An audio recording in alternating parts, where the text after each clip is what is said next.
Всем привет, меня зовут Лена, и в этом видео мы продолжаем создавать трекер привычек на год со статистикой по неделям и месяцам. Это второе видео, в котором мы добавим к уже созданному трекеру еженедельную и ежемесячную статистику при помощи свойств Relation и Rollup. Ссылку на первое видео вы найдете в описании, ну а мы переходим к следующему шагу. Начнем с недельной статистики. Создаем новую базу данных в табличном представлении Table View.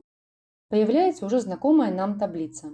Даем ей название «Неделя» и более конкретизированная статистика по неделям.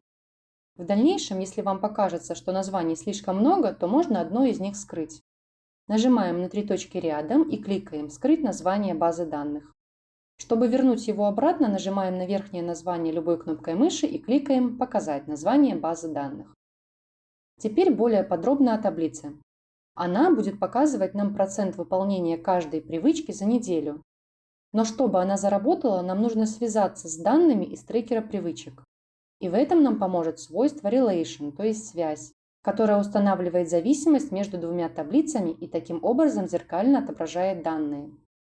Конкретно в нашем случае мы даем понять Notion, что во второй таблице для каждой недели мы будем использовать данные 7 дней этой недели из первой таблицы, которые нам понадобятся для подсчета процента выполнения.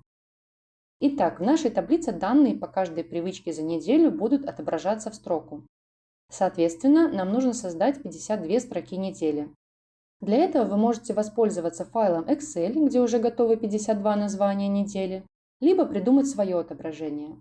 Если берем из Excel, то копируем ячейки, идем в Notion, выделяем несколько строк и вставляем. Даем колонке имя «Неделя». Колонку «Текст» удаляем. Теперь создадим связь с трекером привычек. Нажимаем на плюс, выбираем свойство Relation и таблицу, с которой хотим создать связь, в нашем случае трекер привычек. Перетягиваем ползунок, который отобразит связь в самой таблице трекера. Нажимаем «Добавить связь». И теперь мы видим, что таблица «Статистика по неделям» связана с таблицей трекер привычек. Однако в первой таблице колонка связи не появилась, а все потому, что по умолчанию она скрыта. Поэтому идем в первую таблицу, нажимаем 3 точки, скроллим вниз и нажимаем на зрачок, тем самым делая колонку активной. Теперь, когда мы связали две таблицы, установим зависимость между конкретными сущностями. И тут важный момент. Мы это можем сделать из любой таблицы, но если использовать вторую, то нам нужно искать для каждой недели ее 7 дат, и это займет очень много времени. Поэтому нам проще сделать связь из первой таблицы. Идем во вкладку «Весь год», нам открывается трекер без фильтра по неделям. В этой таблице связь также скрыта по умолчанию, поэтому нажимаем на 3 точки и делаем колонку активной. Перетягиваем ее ближе к датам для удобства. Нажимаем на ячейку, открываются недели из второй таблицы. Для 1 января выбираем сопоставимую ему неделю, то есть 52-ю 22 года.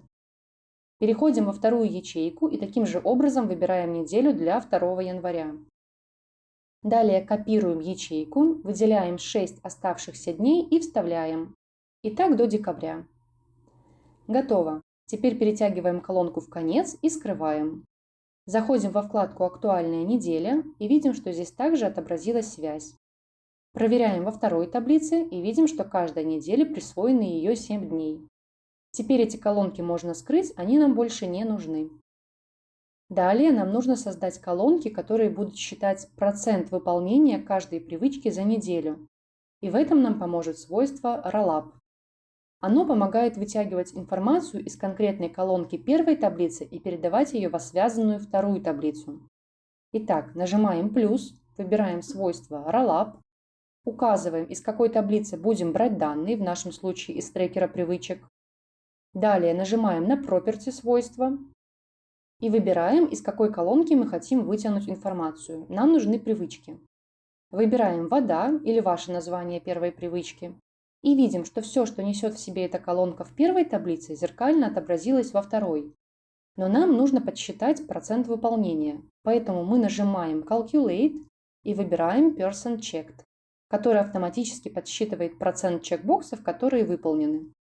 Здесь для визуала мы можем дополнить статистику индикатором выполнения в виде полосы или круга. Даем колонке название «Привычки» и с первой разобрались. Проделываем те же действия с остальными привычками.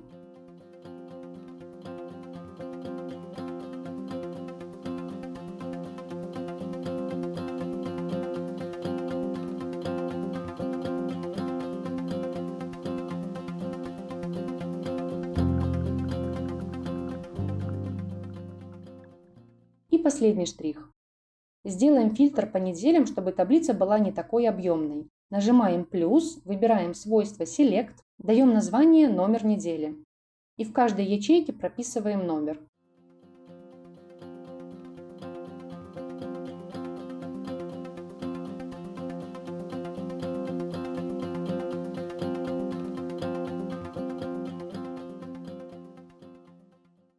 Далее скрываем ее, идем в фильтр и ставим фильтрацию по этой колонке.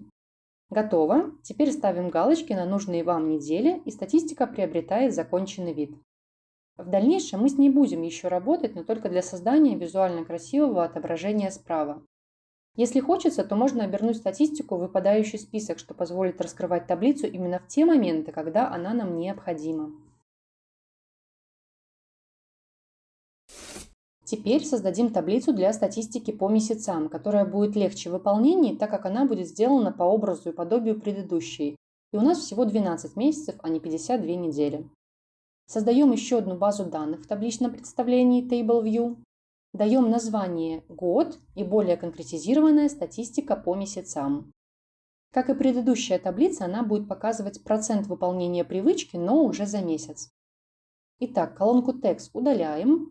Колонку Name называем месяц. Добавляем еще 9 строк, чтобы в сумме получилось 12. И прописываем в каждой название месяца. Если мы наведем курсор на ячейку, то рядом с названием появляется кнопка «Открыть», нажав на которую мы увидим полноценную страницу для записей и где можно добавить к названию иконку. Идем дальше. Нажимаем на плюс, выбираем свойство Relation и создаем связь с трекером привычек. Как и в предыдущей таблице, перетягиваем ползунок, нажимаем «Добавить связь». Видим, что она появилась. Переходим в первую таблицу, нажимаем 3 точки, скроллим вниз и нажимаем на зрачок напротив связи, делая колонку активной, так как мы снова будем устанавливать зависимость через трекер для экономии времени. Снова идем во вкладку «Весь год», делаем колонку связи здесь также активной, перетягиваем к датам для удобства. Выбираем для 1 января сопоставимый месяц, то есть январь, копируем ячейку, выделяем остальные до последней даты месяца и вставляем. И так до декабря. Готово. Перетягиваем колонку в конец и скрываем. Переходим во вкладку «Актуальная неделя», видим, связь здесь также появилась, скрываем. Переходим в третью таблицу, проверяем наличие связи и также скрываем. Теперь вытягиваем информацию по привычкам из первой таблицы. Нажимаем плюс, выбираем свойство Rollup, указываем, что берем данные из трекера, нажимаем на Property свойства и выбираем, из какой колонки вытягиваем информацию. Выбираем свою первую привычку, нажимаем Calculate, выбираем Percent Checked, добавляем индикатор выполнения в виде полосы или круга. Даем колонке название и проделываем те же действия с остальными привычками.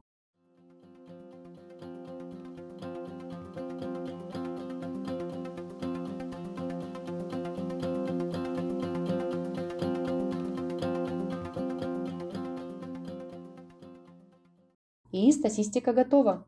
Осталось только придать ей компактный вид с помощью фильтра по кварталам, то есть по 3 месяца. Нажимаем плюс, выбираем свойство Select, даем название «Квартал» и в каждых 3 ячейках последовательно прописываем номер.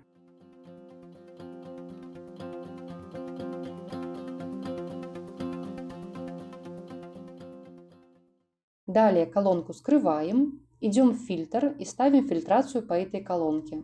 Готово. Теперь ставим галочку на нужный вам квартал и по желанию оборачиваем статистику в выпадающий список. На этом второе видео подходит к концу. Как видно, у нас уже готов трекер привычек и статистика по неделям и месяцам. И даже без третьего видео этим трекером уже можно пользоваться и отслеживать весь прогресс.